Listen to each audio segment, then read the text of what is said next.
ሰላም ቤተሰብ፣ ዛሬ ደግሞ የምነግራችሁ ለ36 ዓመታት በጫካ ተደብቆ የኖረ ወታደር ጦርነቱ እንዳበቃ አላመነም። የዓለም ጦርነት አብቅቷል። ሰዎች ወደ ቤታቸው ተመልሰዋል። ዓለም ወደ መደበኛ ሕይወቷ ተመልሳለች። ነገር ግን አንድ ወታደር ጦርነቱ አሁን እንደቀጠለ በማመን ለ36 ዓመታት በጫካ ተደብቆ ኖረ። ይህ እውነተኛ ሰው ታሪክ ነው።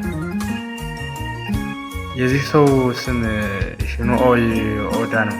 በ1944 በጦር ተልዕኮ ወደ ፊሊፒንስ ተላከ። አዛዡም አንድ ትዕዛዝ ሰጠ። ምንም ቢሆን እጅን አትስጥ፣ እኛ እስክንመለስ ድረስ ተዋጋ አለው። በ1945 ጦርነቱ በይፋ ተጠናቀቀ። ጃፓንም ተሰጠች።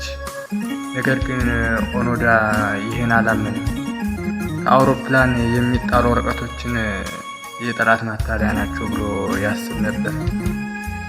ከዚያም በጫካ ውስጥ እየተደበቀ ኖረ። ፍራፍሬ ይመገብ ነበር። ዝናብ ውሃ ይጠጣ ነበር። አልፎ አልፎም ምግብ ለማግኘት ወደ መንደሮች ይሄድ ነበር። ሁልጊዜም ጠላት እንዳለ በማመን መሳሪያውን ይዞ ይኖር ነበር።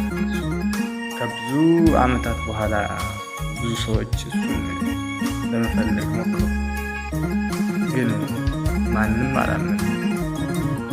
በ1974 አንድ ጃፓናዊ ተጓዥ አገኙ። ነገር ግን ኦኖዳ አዛዤ ካላዘዘኝ በስተቀር እጅ አልሰጥም አለ። በመጨረሻም የቀድሞ አዛዥ ወደ ፊሊፒንስ መጥቶ በቀጥታ ጦሩን አልቋል፣ ተልዕኮህን ተጠናቋል ብሎ ነገሩ። ከዚያ በኋላ ኦዳን መሳሪያውን አስረከበ። ለ36 ዓመታት በኋላ ወደ አገሩ ተመለሰ።